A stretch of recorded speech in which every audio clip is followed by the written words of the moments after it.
بسم اللہ الرحمن الرحیم۔ السلام علیکم ناظرین کرام، چینل اسلام اینڈ ہسٹری میں آپ کو خوش آمدید کہتے ہیں۔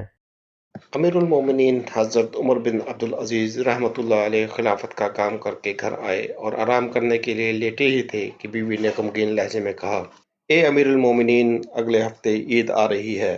بچہ نئی پوشاک کے لیے بہت بے چین ہے اور ابھی ابھی روتے ہوئے سویا ہے۔ حضرت عمر بن عبدالعزیز نے سر جھکایا اور فرمایا کہ تمہیں تو معلوم ہے کہ مجھے تو صرف 100 درہم ماہوار ملتے ہیں، جس میں گھر کا خرچ بڑی مشکل سے پورا ہوتا ہے۔ بیوی نے کہا، وہ تو میں سمجھتی ہوں کہ آپ بیت المال سے قرض لے لیں۔ حضرت عمر بن عبدالعزیز نے فرمایا، بیت المال تو صرف غریبوں، یتیموں اور فقیروں کا حق ہے، میں تو اس کا صرف امین ہوں۔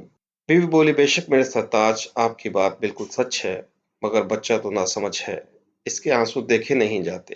حضرت عمر بن عبدالعزیز بولے، اگر تمہارے پاس کوئی چیز ہے تو اسے فروخت کر دو، بچے کی خوشی پوری ہو جائے گی۔ بیوی بولی، اے امیر المومنین، میرے تمام زیورات آپ نے بیت المال میں جمع کرا دیے ہیں، بلکہ میرا قیمتی ہار بھی جو میرے والد نے مجھے تحفے میں دیا تھا، آپ نے وہ بھی جمع کرا دیا۔ اب تو میرے پاس صرف آپ کی محبت کے سوا کچھ بھی نہیں ہے۔ امیر المومنین نے سر جھکا لیا، بڑی دیر تک سوچتے رہے، اپنے ماضی میں جھانکنے لگے کہ وہ بچپن، جوانی، خوشپوشی، نفاست، جو لباس ایک بار پہنا دوبارہ پہننے کا موقع نہ ملا، جس راستے سے گزرتے خوشبوؤں سے معطر ہو جاتا، یہ سوچتے سوچتے آپ کی آنکھوں سے آنسو جاری ہو گئے۔ بیوی نے اپنے ہر دل عزیز شوہر کی آنکھوں میں آنسو دیکھے تو کہنے لگی، معاف کر دیں، میری وجہ سے آپ پریشان ہو گئے۔ فرمایا، کوئی بات نہیں۔